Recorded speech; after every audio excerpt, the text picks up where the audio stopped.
Alhamdulillah wassalatu wassalamu ala rasulillah wa ala alihi wa ashabi ajma'in amma ba'd.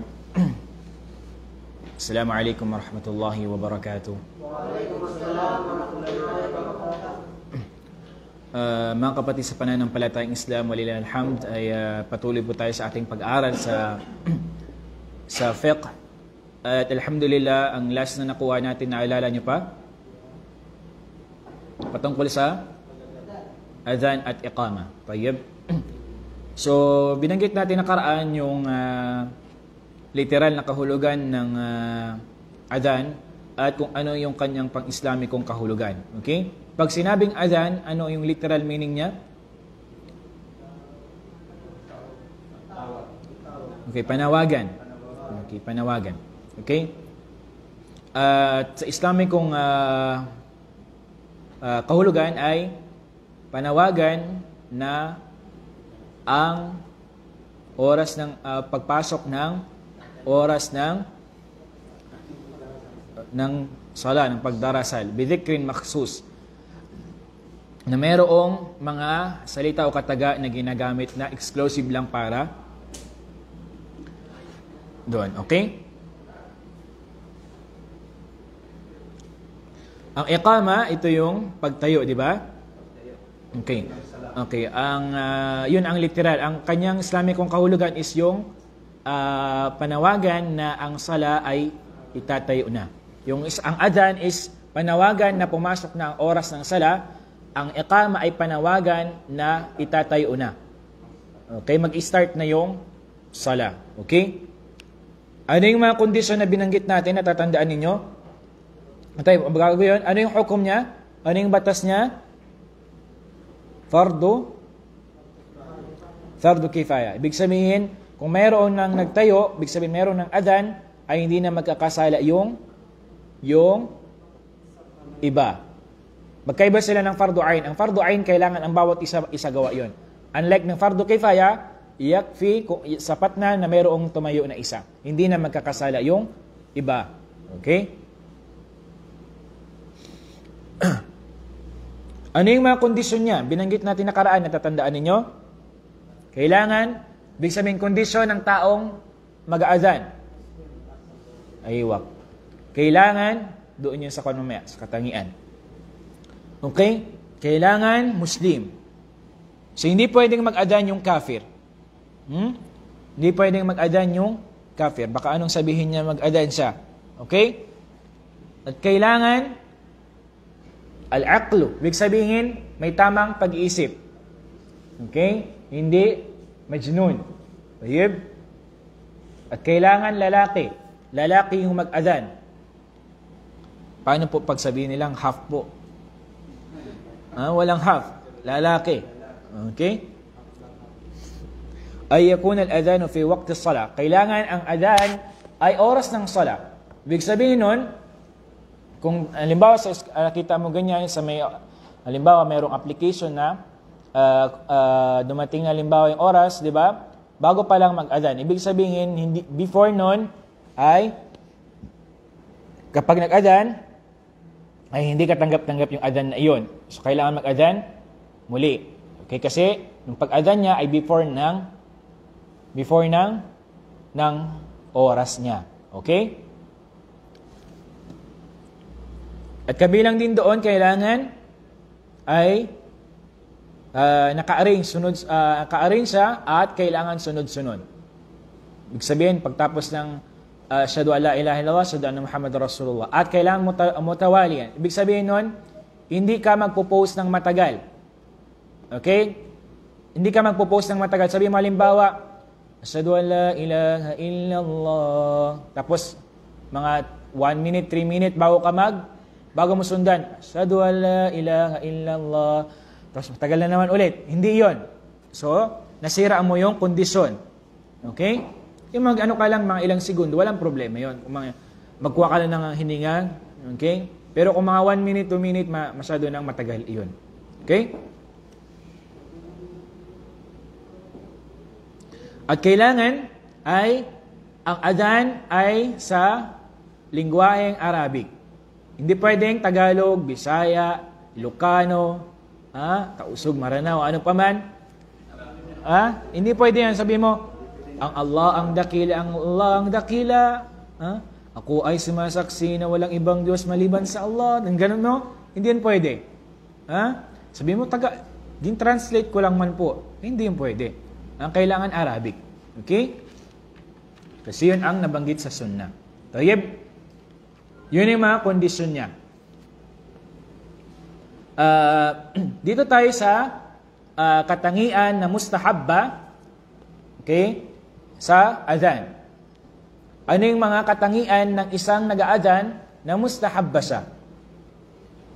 Sa tingin nyo, una-una, ay yakuna adlan, okay, aminan. So, kailangan yung nag-aadhan ay isang taong makatarungan. Amin. Ano ibig sabihin ng amin? Mapagkakatiwalaan. Di ba? Katangian ng Propeta Muhammad yon, ang amin, mapagkakatiwalaan siya. So, kailangan unang-una, makatarungan at tao mapagkakatiwalaan. Okay?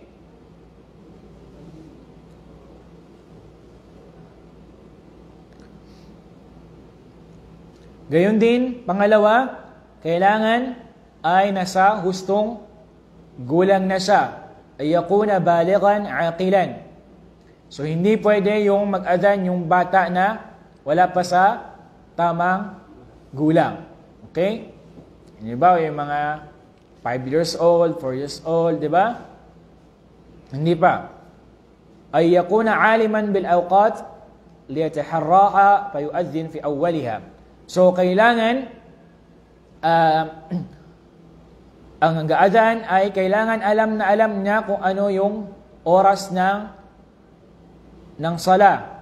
Okay? Halimbawa sa duhur. Kailangan alam niya, hindi yung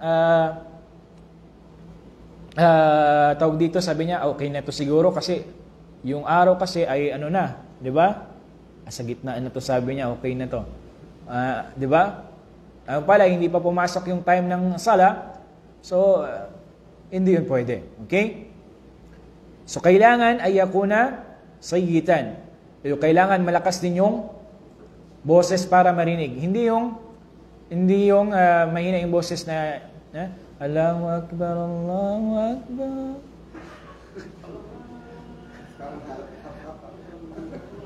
O hindi marinig ng mga tao. Di ba? Sabi niya, nahiya kasi ako sa boses ko.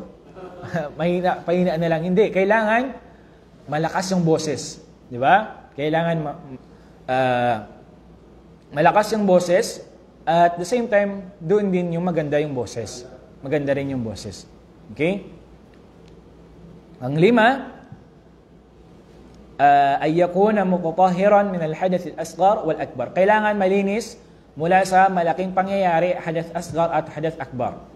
Pero ang tanong dito, paano halimbawa si Abdul Aziz nag-adhan siya na siya ay hindi nakapagwudu. Tanggap kaya ya Akh Yusuf yung kanyang adhan? Bakit? Kailangan may i-defend mo. Bakit? Bakit tanggap yung adhan niya kahit na siya ay hindi nakawudu? Ahsan. Dahil ang pag-wudu ay mustahabba. Mustahabba lang. Ibig sabihin hindi siya obligado. So, kung gawin mo man yon, halimbawa hindi ka na, pero hindi mo lang nakuha yung mas mainam. Yes. Mas mainam ng wudu. Yes. Pero alam nyo, siyempre, merong mga matatanda, merong mga matatanda na sabi, ayaw nilang mag-adhan ka nang hindi ka naka-wudu. Yes. Yun yung sa kanila. Pero, mas mainam mag-wudu, siyempre. Pero tanggap pa rin. Tanggap pa rin. Yes.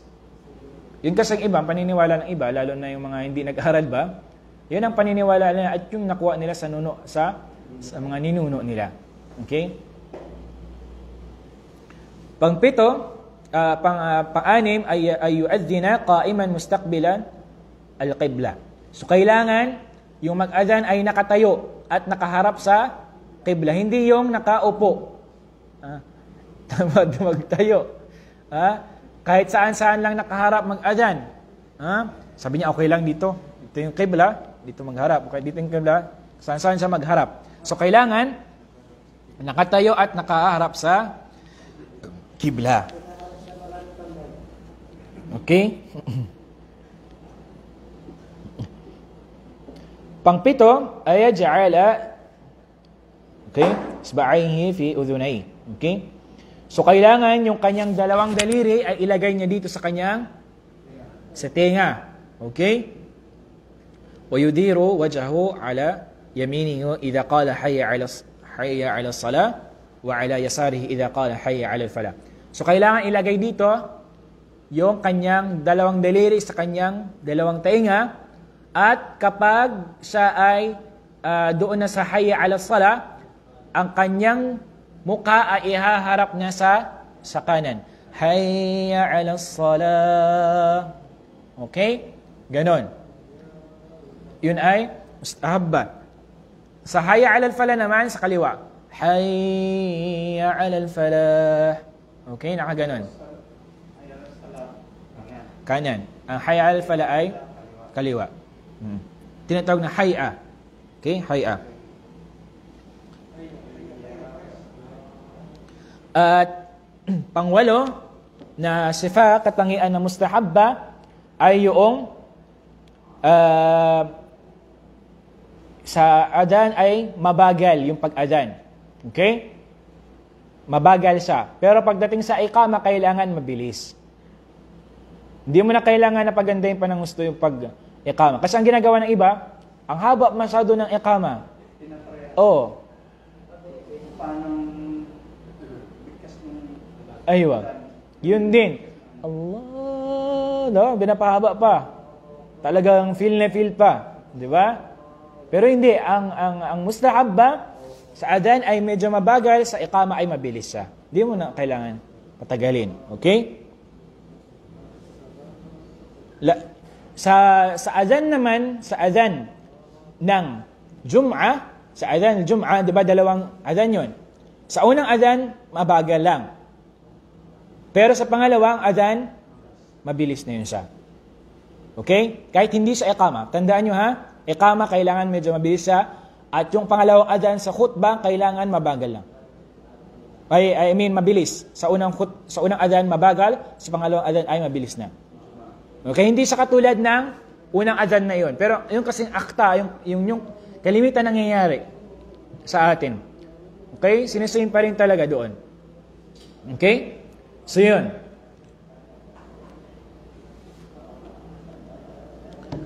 So, malinaw yun yung mga katangian ng mustahabba. Okay. Dito naman tayo sa sifatul adhan, yung katangian ng adhan, ibig sabihin kung paano siya ginagawa. At yung iqama. Okay? Sa adhan, di ba? Ano yung sinasabi natin? Allahu Akbar, Allahu Akbar. Diba ilan yung ilang Allahu Akbar? 4. Allahu Akbar, Allahu Akbar. Allahu Akbar, Allahu Akbar. Diba? 4. Pagdating sa Ashhadu an la ilaha illallah, ilan? 2. Okay?